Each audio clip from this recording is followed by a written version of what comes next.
तो hello students, देखो यहाँ पर आज हम आप लोगों के लिए यहाँ पर आए हैं क्लास 7 से एक चैप्टर लेकर के जिसका नाम है motion and time and these are the topics that we will study here. ठीक है ना। This chapter is for class 7, very important chapter and now we will try to understand about it. देखो motion क्या होता है। Motion is defined as,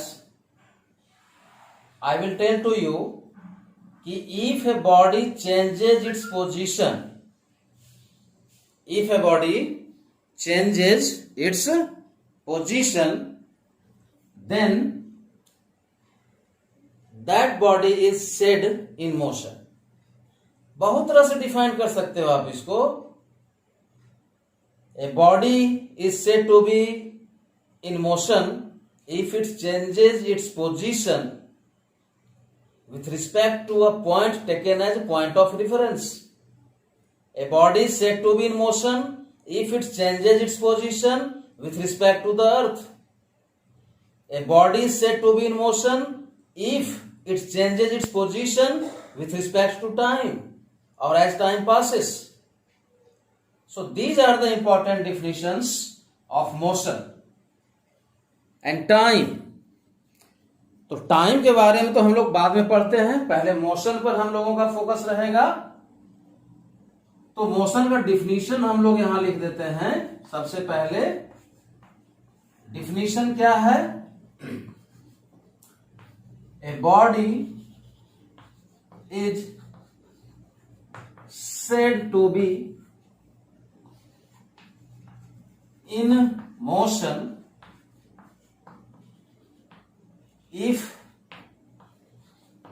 it changes its position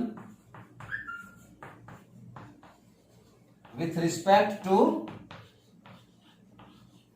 the earth।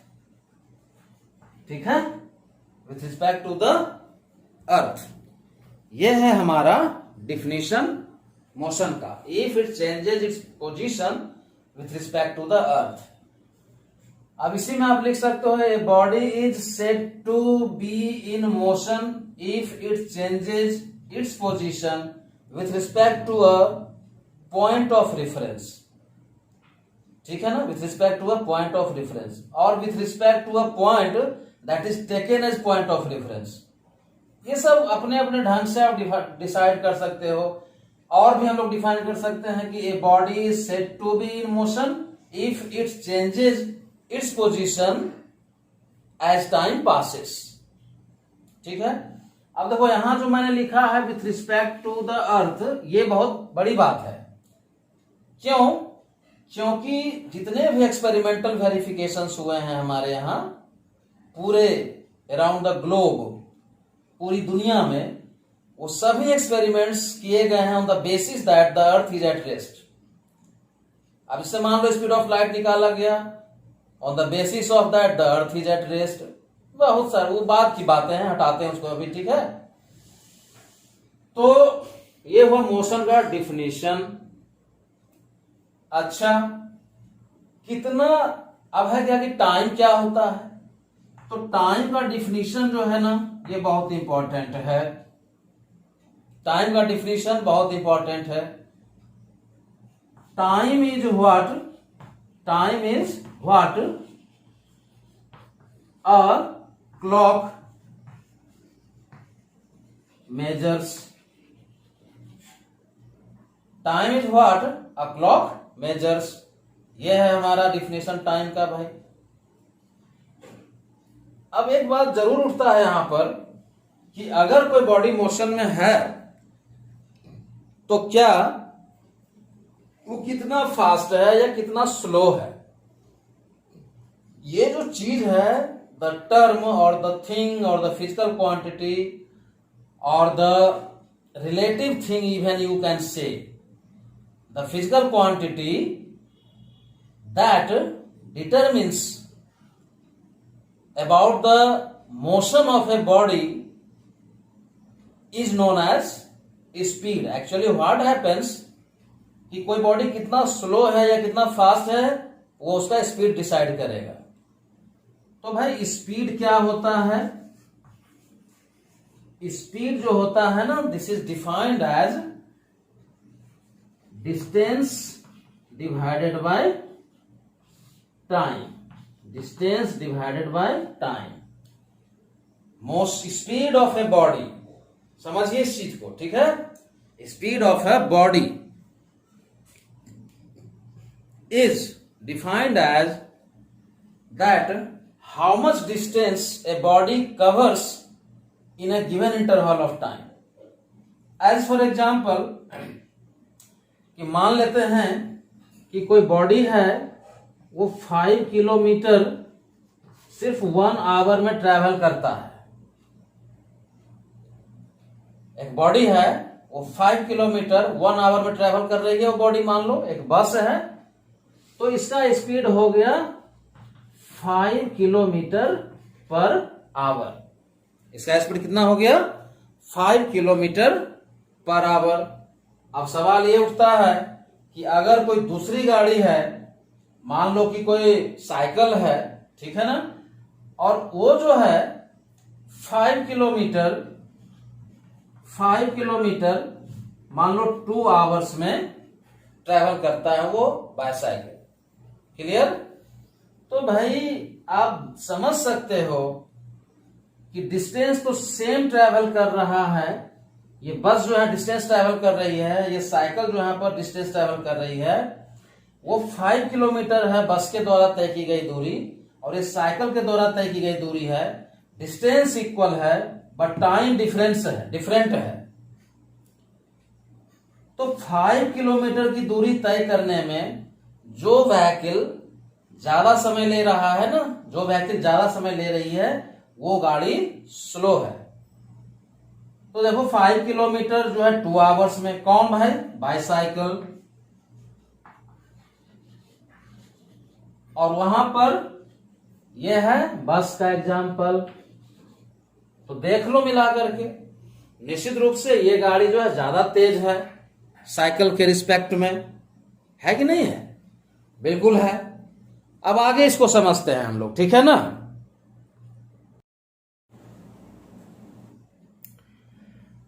देखो हम लोग बात कर रहे हैं यहां पर कि भाई हाउ मच फास्ट और स्लो ए बॉडी इज। तो देखो इसमें मैं इतना ही कहूंगा कि if distance is constant, if distance is constant, ठीक है ना, then if distance is constant then speed of a body is to be inversely proportional to time. इसको समझते हैं कि ये क्या है। हमने लिखा है कि if distance is constant, मैंने अभी आपको एग्जांपल दिया था, एक एग्जांपल दिया था कि 5 किलोमीटर डिवाइडेड बाय 2 आवर, और एक दिया था मैंने 5 किलोमीटर डिवाइडेड बाय 1 आवर। देखिए इसको, ठीक है? अच्छा, तो कुल मिलाकर के बात यह है कि ये जो स्पीड था यह है बाईसाइकिल का और यह है बस का। तो भाई दोनों का डिस्टेंस तो इक्वल है। Distance travelled by both of the objects, both of the bodies, both of the vehicles, both of the vehicles I will tell, है ना? एक बाईसाइकिल है और एक बस है। डिस्टेंस कांस्टेंट है। इफ डिस्टेंस इज कांस्टेंट तो स्पीड जो होता है वो इनवर्सली प्रोपोर्शनल होता है टाइम का, यानी मोर टाइम तो उसका स्पीड कम। देखो यहां पर टाइम ज्यादा है तो इसका स्पीड कितना हुआ? 2.5 किलोमीटर पर आवर। और देखो इसका टाइम कम है ना, इससे इसका स्पीड कम है तो कम टाइम तो ज्यादा स्पीड। तो इसका स्पीड कितना है भाई? 5 किलोमीटर पर आवर। नहीं समझे? इसलिए ऐसा कहा जाता है, ठीक है ना, इसलिए ऐसा कहा जाता है। अच्छी बात है। तो हमने मोशन समझा, टाइम समझा, स्पीड को समझ लिया। मेजरिंग टाइम, ये तो बहुत इंपॉर्टेंट बात है। मेजरिंग टाइम, हम लोग टाइम को कैसे मेजर करेंगे? देखो, from the most early days, ठीक है ना, from the most early days what is happening, we are moving towards our progress, we are moving towards our success, we are moving towards our goal, positive goals, we are moving towards our positive destination, है ना? Means to say that the process of gaining a very good thing from the most early days remains the most eagerness of human being, ठीक है? So it's a matter of amelioration, means to say that the progress from the very beginning to till date। समझो कि हम लोग science में कहां से आज कहां पहुंच गए। आज हमारे पास क्वांटम कंप्यूटर है और बहुत सारी बातें, वो रहने देते हैं फिलहाल। तो मेजरिंग टाइम, तो सबसे पहले जो है ना, टाइम को मेजर करने के लिए, तो पुराने जमाने में तो भाई जो है सो कि शैडो देख करके हम लोग टाइम मेजर कर लेते थे। हमारे पास फिर सैंड क्लॉक हुआ करता था। तो ये सभी ओल्ड डिवाइसेस थी हमारे पास, बट ये सब इफेक्टिव नहीं था। बहुत बाद में जाकर के ये जो है क्या मिला हम लोगों को? Simple pendulum. क्या मिला? सिंपल पेंडुलम मिला। तो चलिए इसको समझते हैं। देखो, सिंपल पेंडुलम क्या होता है? अगर आप किसी थ्रेड में किसी बॉडी को बांध देते हो और यहां पर सस्पेंड कर देते हो, तो ये हो गया सिंपल पेंडुलम। बताइए, ठीक है? ये क्या हो गया? सिंपल पेंडुलम हो गया। अब ये सिंपल पेंडुलम क्या करेगा? अगर आप इस पेंडुलम को यहां से यहां ले आते हो और रिलीज कर देते हो, तो ये चलने लगता है। This simple pendulum moves to and fro, back and forth, forward and backward. These are the terms that we use. Clear? And the motion executed by the pendulum is actually oscillatory motion. What is this? Oscillatory motion. So, oscillatory motion always takes place to and fro with respect to a pivoted point. वो एक fix जगह पर वो pivoted होता है और वहां पर ये मूव करता रहता है भाई। तो बताइए, सिंपल पेंडुलम आपको समझ में आया कि नहीं आया? बहुत आसान है समझना, ठीक है? Simple pendulum. अब क्या है कि हम इसको कैसे और अच्छे से समझ सकते हैं। मान लो कि एक सिंपल पेंडुलम हम यहां बनाए, ठीक है? ये पिवोटिंग पॉइंट है और इसको हम लोग यहां से यहां ले आए, इस नए जगह पर ले आए, और फिर अब क्या होगा? ये सिंपल पेंडुलम इस तरह से यहां पर ऑसिलेट करता रहेगा, ठीक है? अभी ए पर है, बी पर लेकर के गए और यहां से रिलीज किए, तो ये देखो सी पर आ गया, ठीक है ना? अब ये लगातार इस मोशन को ये पेंडुलम जो है यहां पर करता रहेगा भाई, ठीक है? तो इसी को कहते हैं ऑसिलेटरी मोशन, ठीक है? अब यहां पर देखो, what is the meaning of one oscillation, ये हम लोगों को जानना जरूरी है। तो ये बहुत आसान है। तुमने इस बॉडी को ए से लेकर के बी पर गया, अब बी से आप रिलीज कर रहे हो, ठीक है? तो यहां से लेकर के यहां तक आने में और फिर यहां से यहां तक लौटने में, ठीक है, इसको ये जो कुछ भी किया इस समय में, बी से चल करके ए होते हुए सी पर पहुंचना है, फिर सी से चल करके ए होते हुए बी पर पहुंचना है। ऐसा करने पर हम कहेंगे कि वन ऑसिलेशन इसका पूरा हो गया। या अगर आप ए से सी पर ही ले आते पहले और यहां से रिलीज करते तो वही प्रोसेस से वन ऑसिलेशन कहलाता। और ऐसा करने में इसको जितना समय लगता है ना, उसे कहते हैं हम लोग इसका time period. So time taken by simple pendulum to complete one oscillation is called its time period. बोलो समझ में आई बातें? ठीक है, समझिए इसको, डिफिनेशन को अच्छे से समझिए। कहीं दिक्कत हो तो पॉज करके आप समझ सकते हैं। तो ये हो गई बहुत अच्छी बात यहां पर। अब है क्या कि हम लोग किसी सिंपल पेंडुलम का टाइम पीरियड कैसे निकालेंगे, ये हमारा असली मुद्दा है। किसी सिंपल पेंडुलम का टाइम पीरियड कैसे निकालेंगे, ये हमारा मुद्दा है। तो चलिए इसको हम लोग देखते हैं कैसे इसको हम लोग निकाल सकते हैं। ठीक है, चलिए इसको शुरू किया जाए। तो इसके लिए क्या करेंगे हम लोग, बॉब को, this is called Bob, this is called length of the string of the simple pendulum. ठीक है ना, this is called pivoted point और point of suspension, and the bob will execute its motion to and fro with respect to this pivoted point. ठीक है ना, thank you.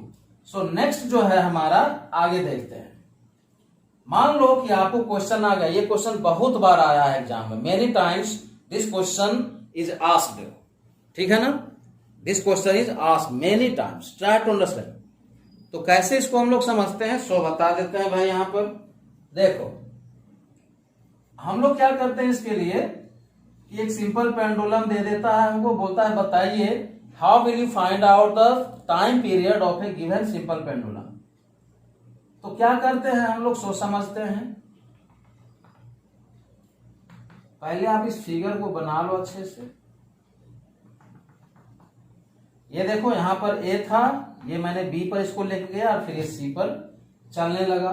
ठीक है, आप इस बॉडी को बी पर या इस बॉडी को सी पर लेकर के आइए। ठीक है ना, उसके बाद आप यहां से रिलीज कर दीजिए या यहां से रिलीज कर दीजिए। मान लो यहां मैंने बी के रिस्पेक्ट में समझाया था, तो इस बॉडी को मैं बी पर लेकर के आता हूं और रिलीज कर देता हूं। ठीक है, तो यहां से यहां तक आने में, फिर यहां से यहां तक इधर आने में जितना समय लगेगा, I mean to say that कि जो कुछ भी यहां पर हो रहा है उसको वन ऑसिलेशन कहेंगे। ठीक है, and time taken to complete one oscillation is called time period. Clear हो गया बच्चों? अच्छा, अब इसका टाइम पीरियड कैसे निकालेंगे। देखो, वन ऑसिलेशन के लिए अगर आप करते हो ना, तो ये मेजर करना बहुत कठिन हो जाता है। इसलिए हम लोग क्या करते हैं कि बॉब को बी पर लेके जाते हैं और यहां से रिलीज करते हैं, और जैसे ही रिलीज करते हैं हम लोग अपना स्टॉप वॉच स्टार्ट कर देते हैं और 15-20 ऑसिलेशंस होने देते हैं। मान लो हम लोग 20 ऑसिलेशंस होने दिए, और 20 ऑसिलेशंस में जैसे ही ये 20 ऑसिलेशंस पूरा किया, हमने स्टॉप वॉच को बंद कर दिया। हम लोग यहां से देखते रहेंगे, ये यहां से यहां आया, फिर लौटा 1 ऑसिलेशन, फिर आया, फिर लौटा 2 ऑसिलेशंस। ऐसे करते हुए गिनते रहेंगे 20 ऑसिलेशंस तक। और जैसे ही 20 ऑसिलेशंस पूरा होगा, तुम 10 ऑसिलेशंस भी काउंट कर सकते हो, 20 ऑसिलेशंस भी काउंट कर सकते हो, 15, 20, 25, 30, जितना चाहो उतना ऑसिलेशंस काउंट कर सकते हो। 15 to 20 सेकेंड्स एक स्टैंडर्ड है। ठीक है ना, 15 to 20 ऑसिलेशंस एक स्टैंडर्ड ऑसिलेशंस माना जाता है, तो वो काफी है। तो मान लेते हैं कि 20 ऑसिलेशंस हमने इस बॉब को करने दिया, ऑसिलेशंस। ठीक है, ये बॉब 20 ऑसिलेशंस किया और स्टॉप वॉच हमने 20 ऑसिलेशंस पूरा होने पर बंद कर दिया, और हमने देखा कि भाई हमारा स्टॉप वॉच जो है 10 सेकेंड्स बता रहा है। कितना बता रहा है बच्चों? 10 सेकेंड्स। तो तुम सोचो, 20 ऑसिलेशंस पूरा हुआ 10 सेकेंड्स में, तो 1 ऑसिलेशन कितना सेकंड में पूरा हो गया? 10/20, मतलब हाफ सेकेंड। यानी कि इस सिंपल पेंडुलम का टाइम पीरियड है हाफ सेकेंड। कितना सेकेंड है बच्चा? हाफ सेकेंड है प्यारे बच्चों। तो इस तरह से हम लोगों ने निकाल लिया इसका टाइम पीरियड। ठीक है ना, बहुत अच्छे ढंग से हम लोगों ने इसको निकाल लिया है। और आगे हम लोग देखते हैं यहां पर कि मेजरिंग टाइम हो गया और ग्राफ अब आता है। ग्राफ बहुत इंपॉर्टेंट चीज है, इसको समझते हैं बहुत अच्छे से। तो देखो ग्राफ, यहां पर बच्चे बहुत कंफ्यूज होते हैं। 7th क्लास के बच्चे ग्राफ में बहुत कंफ्यूज्ड हैं भाई। और कुछ नहीं पढ़ना हमको, यहां पर सिर्फ डिस्टेंस टाइम ग्राफ पढ़ना है। क्या पढ़ना हम लोगों को बच्चों?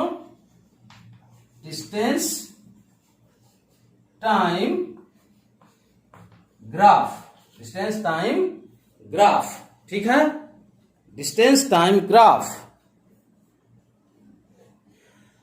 तो डिस्टेंस टाइम ग्राफ भाई बहुत ही कंफ्यूजिंग है 7th क्लास के बच्चों के लिए। और ये डिस्टेंस टाइम ग्राफ जो हम दो ढंग का पढ़ते हैं। एक तो पढ़ते हैं हम लोग, अच्छे से लिखता हूं, यूनिफॉर्म मोशन के लिए, ठीक है, और स्पीड जो आप कहिए, ठीक है, यूनिफॉर्म मोशन और स्पीड। और एक पढ़ते हैं हम लोग, क्या पढ़ते हैं?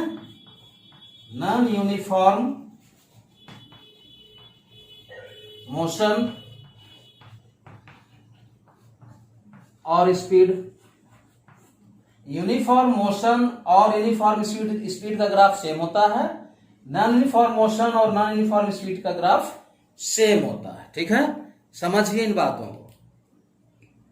देखो हम लोग एक एक करके प्लॉट करते हैं, बहुत आसान है ये। चलो हम लोग शुरू करते हैं। हम लोग क्या करेंगे बच्चों, इसके लिए पहले एक एक्सिस बना लेंगे।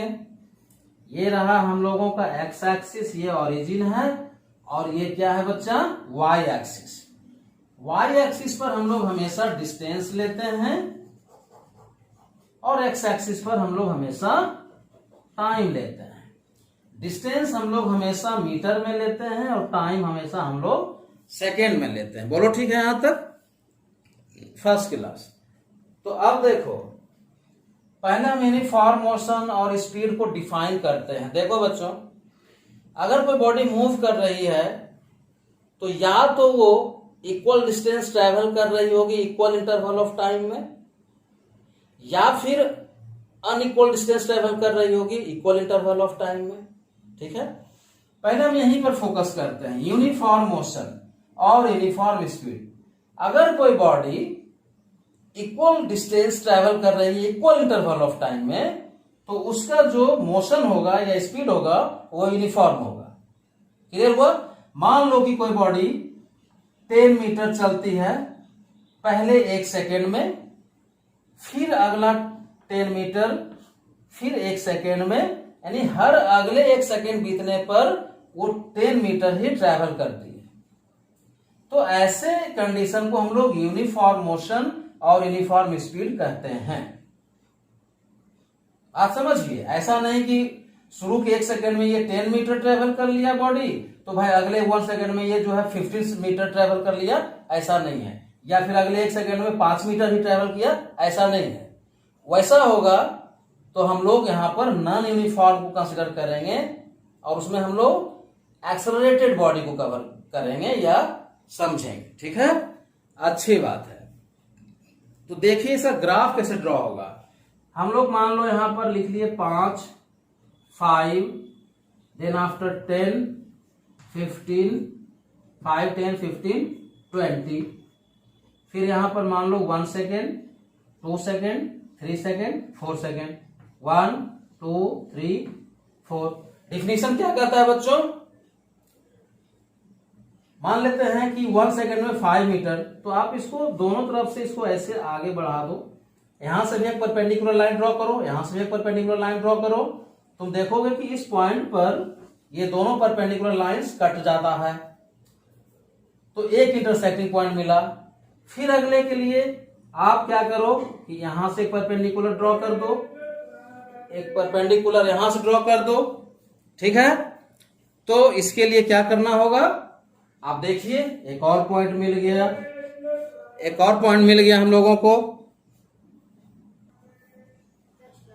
हाँ तो देखो बच्चों, तो ऐसे ही आप 2, 3, 4 पॉइंट्स प्लॉट कर लो। 2 पॉइंट्स काफी है, आप 3, 4, 5, 6 जितना चाहो प्लॉट कर सकते हो। At least 2 or 3 points are essential. You can even take 4 points, 3 points, 4 points, as many points as you can. उसके बाद ये सभी इंटरसेक्टिंग पॉइंट को आप फ्री हैंड से मिला दीजिए। तुम देखोगे क्या कि हमारे पास एक स्ट्रेट लाइन मिल गया, तो यूनिफॉर्म स्पीड और यूनिफॉर्म मोशन का ग्राफ ये हमको मिल गया। नेचर कैसा है इसका, बताओ बच्चा, इसका नेचर कैसा है? नेचर है स्ट्रेट लाइन। नेचर कैसा है? Straight line.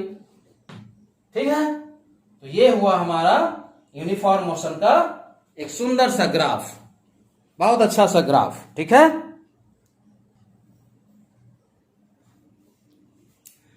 तो देखो स्टूडेंट्स, नॉन यूनिफॉर्म मोशन का ग्राफ कैसा होगा? नॉन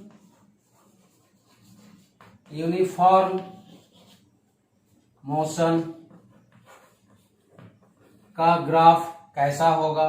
नॉन यूनिफॉर्म मोशन और non uniform speed, distance time graph ही हम लोग करेंगे। ग्राफ्स बहुत तरह के होते हैं बच्चों, distance time graph, displacement time graph, velocity time graph, acceleration time graph भी होता है, लेकिन वो यूज में नहीं है, उसको हम लोग जर्क कहते हैं, वो अलग चीज है। फिर वोल्टेज करंट ग्राफ, बहुत तरह के ग्राफ्स। ठीक है ना, हटाओ उसको, अभी आप पढ़ो distance time graph, non uniform motion का ग्राफ। चलो इसको बनाते हैं। यहां पर एक्स एक्सिस हो गया, यहां ओरिजिन हो गया, मैथ में थोड़ा बहुत आप पढ़े होंगे, वाई हो गया, और यहां पर 5 ले लेते हैं हम लोग, फिर से 10 ले लेते हैं बच्चों, 15 ले लिया मैंने, 20 ले लिया, 25 ले लिया, और यहां पर 30 ले लिया। यहां पर 1 second, 2 second, 3 second, 4 second, 5 second. ठीक है, तो नॉन यूनिफॉर्म मोशन में क्या होता है? नॉन यूनिफॉर्म मोशन में होता है क्या कि unequal distance in equal interval of time, या equal distance in unequal interval of time. लेकिन आप याद ऐसे रखो, unequal distance in equal interval of time. ठीक है ना, आप ऐसे याद रखिए। तो मान लो कि शुरू के 1 सेकेंड में ये 5 मीटर्स, चलो इसका कोऑर्डिनेट हमने फाइंड किया, ये कोऑर्डिनेट आपके लिए एक नया टर्म हो गया है ना। तो चलो हम लोग इंटरसेक्टिंग पॉइंट हमने फाइंड किया। ठीक है, फिर अगले सेकंड में ये 10 नहीं जाएगा, 15 हो जाएगा। क्यों हो जाएगा ऐसा? क्यों हो जाएगा ऐसा भाई? क्योंकि ये जो है नॉन यूनिफॉर्म है। क्या है ये? नॉन यूनिफॉर्म है बच्चों। चलो नॉन यूनिफॉर्म है ये, ठीक है, अच्छी बात है। फिर अगले सेकंड में यहां पर हमने देखो 1 छोड़ा, आई हैव लेफ्ट 1, अब आप 2 लीव कर दीजिए, यहां चले आइए, तो आपको ग्राफ मिल जाएंगे, एक ढंग का ग्राफ मिल जाएंगे, अच्छा दिखने वाला है ग्राफ मिल जाएगा आपको। ठीक है, आप यहां से परपेंडिकुलर ड्रॉ कर दो, एक और पॉइंट मिल गया। ठीक है, इससे कोई मतलब नहीं है। तो तुम देखो कि ये सभी पॉइंट्स हमको मिल गए, लेकिन ये सब क्या इसको हम लोग मिलाएंगे फ्री हैंड से तो ये कैसा होगा? देखो तो जरा सा, ये देखो ये क्या हो गया, ये कर्व लाइन हो गया। इसका नेचर कैसा हो गया बच्चा? The nature of this graph is curved. Nature कैसा है इसका? कर्व्ड है। इसको हम लोग मैथमेटिकल लैंग्वेज में या फिजिक्स लैंग्वेज में पैराबोलिक बोलते हैं, पैराबोलिक पाथ या पैराबोलिक ग्राफ। आपको कर्व लाइन याद रखना है। एक्सरसाइजेज में जो न्यूमेरिकल दे रखे हैं उसको आप बनाइए, कहीं कोई दिक्कत हो कमेंट करिए, हमसे क्वेश्चंस पूछिए, I will give you its answer. So hope so that you would have surely understood the things what's I am telling to you or what I tried to give you, and if you didn't understand, try to focus your concepts towards the mathematics also, as well as physics. And do you know mathematics is the language of physics? Many times I have told to you all students. So keep watching my video and try to find out solution each and every question from your books or whatever materials you are studying. So very good, and thank you. Hope so that you will surely get the best marks, and I expect that it is my expectation, it is my personal expectation from all those students studying in CBSE across the country and even abroad. So try to find out the best marks and become a ranker. So thank you. And one thing more I will tell to you, that if you want to enhance your word power, so you tell me in the comments. I have so many word power in English, and if you will tell to me on your demand, I will release at least 15-20 words for you people. Do you know, students? Do you know? Words are very important to express yourself. If you learn 5 words even a day, if you learn 5 words even in a day, then you will learn how many words in 1 month? बताइए. 5 hours. बताइए. 150 words आपने learn कर लिया, ठीक है, 1 month में. और पता है आप इसको कैलकुलेट करोगे तो 5 years में आपके पास 9000 वर्ड्स होंगे, और हमें अच्छी अंग्रेजी बोलने के लिए 4000, 4500 मतलब 4-4,500, मैक्सिमम 5000 वर्ड्स वर्ड पावर की आवश्यकता होती है, वर्ड्स की आवश्यकता होती है. तो in order to enhance your knowledge, deep knowledge, very good knowledge, try to find out, you make a copy for your word power and keep on writing on those copies. You can make even more than 1 copy also. That's why I have told that those copies. And you make 1 copy for word power, another for idioms and phrases, and another for some of the proverbs, Latin adjectives, like this. So thank you. Keep watching my video. Thank you, all of you.